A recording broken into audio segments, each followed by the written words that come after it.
Science ऐसा subject है जो कम टाइम में कवर किया जा सकता है। आज हम लोग फिजिक्स पे चर्चा करने वाले हैं, क्योंकि केमिस्ट्री के बाद 5 दिन टाइम मिलेगा, फिर फिजिक्स एग्जाम होगा 6 मार्च को। यहां हम लोग ये डिस्कशन करने वाले हैं, हम लोग 5 दिन में कैसे स्मार्टली पढ़े जो हम लोग का आउटपुट थोड़ा एनहेंस हो जाए। ये वीडियो में मैं आपको ये समझाऊंगा बुक 1 और बुक 2 में मार्क्स डिवीजन कैसा है। नंबर 2, कौन चैप्टर पे ज्यादा फोकस करना है, क्योंकि देखो डे 1 और डे 2 में हमारा एनर्जी ज्यादा रहेगा और वो एनर्जी वहां देना है जहां पे ज्यादा मार्क्स है।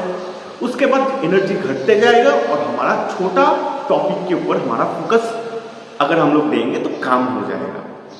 अगर आप ऐसा करोगे 16 मार्क्स का कोई एक टॉपिक है, फाइनल में कर रहे हो, तो आप फाइनल डेज में अगर कर रहे हो तो आपको ये लगेगा फोकस लैकिंग है, क्योंकि अगर 16 मार्क्स कोई चैप्टर आपको देगा तो वहां पर तो बहुत सारा टॉपिक भी होगा।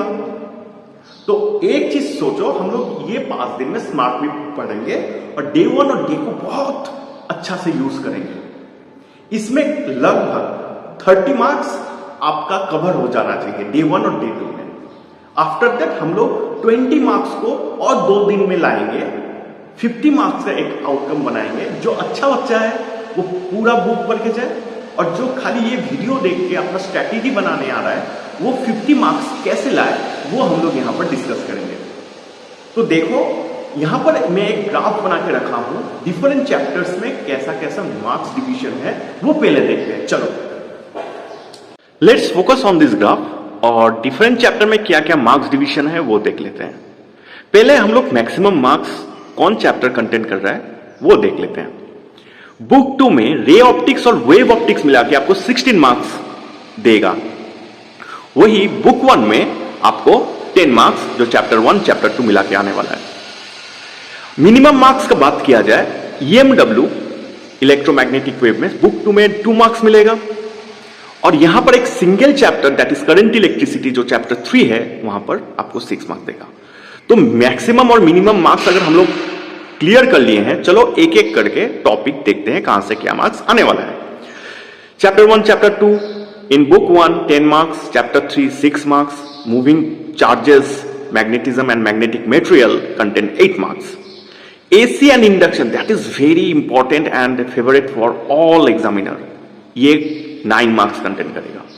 तो टोटल अगर आप करोगे 10 + 6 + 8 + 9 that is equal to 33। Book 1 contains 33 marks. Now if you focus on book 2, EMW 2 marks, ray and wave optics मिला के 16, dual nature, atom nuclei 8, semiconductor 7 marks. ये ग्राफ देख के हम लोग अपना डे 1 और डे 2 को शेड्यूल करने वाले हैं। चलो अभी हम लोग डे 1 का रूटीन डिस्कस करने वाले हैं। डे 1 हमारा 1 तारीख से चालू होने वाला है। 28 को एग्जाम देने के बाद आप 1-2 घंटा का पावर नैप लो, अच्छा से फ्रेश हो जाओ। लगभग 6 बजे से अगर आप स्टडी चालू करने वाले हो तो आप कम से कम 4 घंटा तो पढ़ ही सकते हो। ये 4 घंटा में 4-5 टॉपिक आप खत्म करो। रे ऑप्टिक्स वेव ऑप्टिक्स आप डे 1 में करने वाले हो, इसका फाउंडेशन आप 28 नाइट को कर लो। क्या करना है, ये नाइट को आप जितना भी माइक्रोस्कोप है, simple microscope, compound microscope, terrestrial microscope, देखो टेरिस्ट्रियल माइक्रोस्कोप टर्न 2 में आ चुका है, उसका फ्रीक्वेंसी कम है, फिर भी देख के जाना, क्योंकि टर्न 2 टर्न 1 बहुत झोल हो चुका है लास्ट क्लास कोविड के वजह से। तो माइक्रोस्कोप जितना भी करने के बाद lens maker formula, Huygens principle से law of reflection, law of refraction का प्रूफ, फिर तुम्हारा आ जाता है प्रिज्म का एंगल ऑफ मिनिमम डिविएशन और स्मॉल एंगल प्रिज्म, ये जो सब केसेस वाला प्रूफ है ये देख के जाना। ये करने के बाद आप सो जाओ, सुबह में जल्दी उठो, जो चीज पढ़े थे लास्ट नाइट उसको रिवाइज कर लो। रिवाइज करने के बाद यंग डबल स्लिट एक्सपेरिमेंट आप चालू करो, डिफ्रैक्शन ये सब करने के बाद लेंस मेकर फॉर्मूला से कुछ न्यूमेरिकल करो। ये न्यूमेरिकल क्या फॉर्मेट, डायरेक्ट देखो वो क्लास 10 वाला फॉर्मेट नहीं आएगा, 2 लेंस का कॉम्बिनेशन ऑफ लेंसेज का प्रूव आ सकता, मतलब न्यूमेरिकल आ सकता है।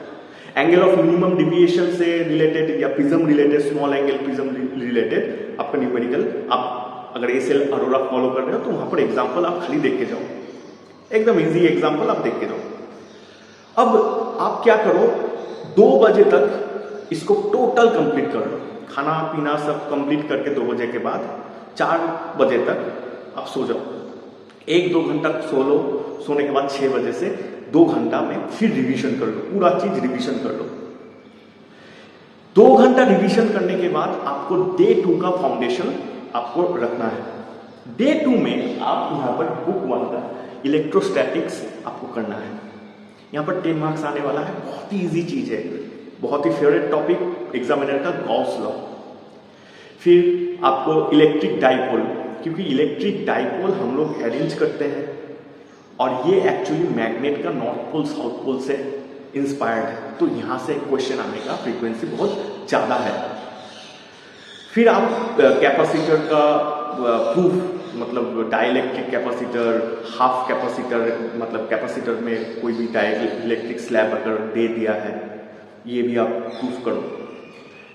छोटा छोटा क्वेश्चन, जैसे अगर कैपेसिटेंस कैसे डाइलेक्ट्रिक के ऊपर डिपेंड करता है, प्लेट का अगर डिस्टेंस घटा दिया जाए, बढ़ा दिया जाए, तो कैपेसिटेंस कैसे चेंज हो सकता है, ये शॉर्ट क्वेश्चन में पूछ सकता है।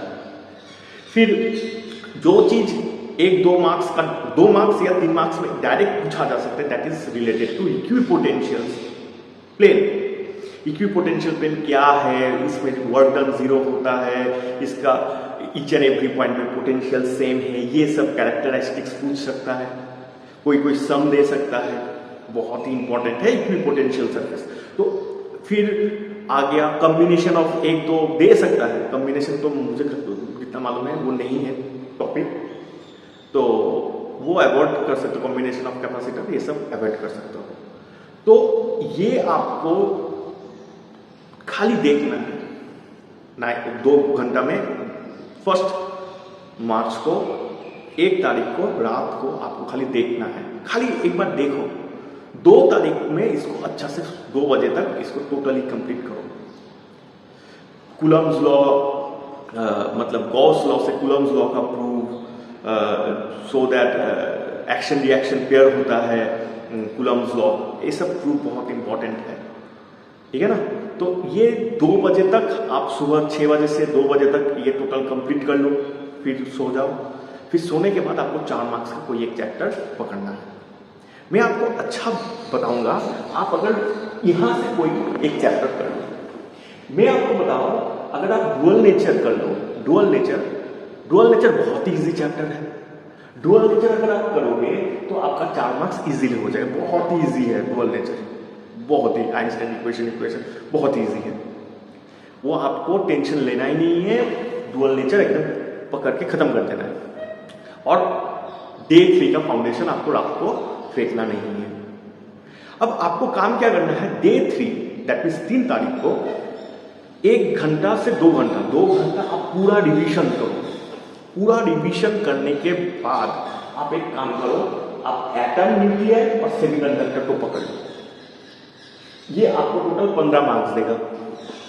2 बजे तक इसको कंप्लीट करो, बहुत ही इजी चैप्टर है, ये आपको मालूम होगा, आप लोग कितना दिन पढ़े हो, आप लोग को मालूम है, ये सब चीज इजीली खत्म हो सकता है। न्यूक्लियर में तो बहुत चीज डिलीटेड है, एटम में तो पार्ट ऑफ क्लोजेस्ट अप्रोच का एक्सप्रेशन, टर्म 2 में प्रीवियस ईयर में इम्पैक्ट पैरामीटर का एक्सप्रेशन पूछ लिया था, एक्सप्रेशन में एंगल देके बोल रहा था इसका टोटल इम्पैक्ट पैरामीटर कितना होगा, ये पूछा था।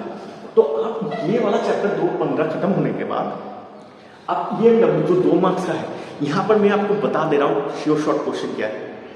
यहां पर जो श्योर शॉर्ट क्वेश्चन है, स्पेक्ट्रम मिलेगा आपको, radio wave, microwave, infrared, visible, ऐसा जो स्पेक्ट्रम है, ये स्पेक्ट्रम को क्रोनोलॉजिकल ऑर्डर में आप पढ़ लो, छोटा से बड़ा पढ़ लो, तो आप बड़ा से छोटा तो कर ही सकते हो। देखो ऐसे दे देगा radio wave, gamma wave, alpha रे, ऐसा दे देगा, आपको बोलेगा इंक्रीजिंग फ्रीक्वेंसी में इसको अरेंज करो, ऐसा एक क्वेश्चन दे सकता है। एकदम अच्छा से आप अगर क्रोनोलॉजिकल ऑर्डर में पढ़ोगे तो हो जाएगा। फिर पूछ सकता है state the frequency of radio wave, इसका फ्रीक्वेंसी का रेंज कितना है, यूज क्या है, बस इससे ऊपर कुछ मत पढ़ो। मुझे लगता है यहां से अगर 2 मार्क्स में आप ज्यादा फोकस करोगे तो आपका लॉस है। वो वाला लास्ट में एक चार्ट दिया रख रहा है, वहां से क्वेश्चन एकदम श्योर शॉर्ट पूछेगा, 2 मार्क्स वहां से आप उठा लोगे। अब उसमें डिस्प्लेसमेंट करंट है, फिर मैक्सवेल इक्वेशन है, वो देख सकते हैं। समझ में आ गया? डे 3 में करने के बाद डे 4 में आपको फिर 2 घंटा टाइम रखना है। टोटल चीज को मतलब डे 1 और डे 2 बहुत इंपॉर्टेंट है। डे 1 और डे 2 का पूरा रिवीजन और एक बार करके आप डे 4 चालू करो। डे 4 में आप क्या कर सकते हो? देखो, एसी और इंडक्शन, एसी और इंडक्शन एकदम कंप्लीट कर लो। एसी इंडक्शन बहुत ही यूनिक है, यहां से ज्यादा मॉडिफाइड क्वेश्चन नहीं आ सकता है। ये आप अगर अच्छा से प्रूफ, इंडक्शन का प्रूफ कर लोगे, एसी का प्रूफ, आरएलसी सर्किट ये सब कर लोगे तो हो जाएगा। एसी अगर कर रहे हो तो बहुत इजी है। अगर आपको ये एसी इजी नहीं लगता है तो आप ये दोनों में से कोई एक चैप्टर कर लो, करना ही पड़ेगा। क्योंकि देखो अभी हम लोग को कितना है, 33 मार्क्स इधर में है, 37 मार्क्स इधर में है, और इधर में अगर 10 मार्क्स किए हैं तो 47 मार्क्स। 47 मार्क्स में आपको एटलीस्ट और एक चैप्टर करना पड़ेगा जिसमें से आपको 50 मार्क्स है। समझ में आया ना? तो कोई एक चैप्टर ये तीनों में से, current, electricity, moving charges, induction and AC, मैं आपको बोलूंगा इंडक्शन और एसी को आप कर लो। बहुत इजी चैप्टर है, 4 दिन में आप अच्छा से कर लो, 4th डे में अच्छा से कर लो। और ये सब अगर आप करना नहीं चाह रहे हो, ये टोटल चैप्टर्स ये छोड़ सकते हो। छोड़ के 50 मार्क्स आ गया। 50 मार्क्स से एक्चुअली ज्यादा ही आता है। 9 मार्क्स अगर आप देखोगे तो यहाँ पर हो गया 37, 10, 47, 47 प्लस 9 आपका हो गया 53। आप 50 का प्रिपरेशन के लिए 53 पढ़ के जाना। अगर इसके बाद 4th डे में अगर आप कंप्लीट करके एकदम कॉन्फिडेंट हो, जो पढ़े हो एकदम आ रहा है, तो आप एक काम कर सकते हो, ये 2 चैप्टर को अगर आप करना चाहते हो, नहीं करना चाह रहे हो तो टोटल जो पढ़े हो उसको रिवीजन करो। साइंस में जो पढ़े हो उतना अगर करके आ गए तो आप सोचना 53 आपका 100% है, उसमें कितना आपको स्कोर कर रहा है वो आप डिनोट करें। क्योंकि ऐसा नहीं है पूरा 100 का क्वेश्चन, 80 का क्वेश्चन करके आए, मिला 53, ऐसा नहीं होना चाहिए। 53 का क्वेश्चन करके 53 आना चाहिए, ऐसा हम लोग माइंडसेट करके जाएंगे। और ऐसा माइंडसेट करेंगे जो भी क्वेश्चन आएगा वहां से हम लोग वो आंसर करके ही जाएंगे। फिजिक्स में 18 मार्क्स का शॉर्ट क्वेश्चन रहेगा, वो हमारा टर्निंग पॉइंट है। और प्रूफ रिलेटेड रहेगा, कोई भी एक माइक्रोस्कोप प्रूफ रहेगा, उसके साथ कुछ क्वेश्चन देके 5 मार्क्स का एक क्वेश्चन आएगा। 18 प्लस 5 दैट इज 23 में एटलीस्ट 20 आप स्कोर करो। इस तरह से आप अपना एग्जामिनेशन का प्लान बना सकते हो। अगर आप 50 का प्रिपरेशन लेना चाह रहा हो तो आप एटलीस्ट 53 तो करके जाओ, उसमें तो 3 नंबर माइनस हो ही सकता है। तो ऐसा अगर करोगे, स्मार्ट वे में अगर पढ़ोगे तो आपका एग्जाम बहुत अच्छा होने वाला है। Thanks for watching.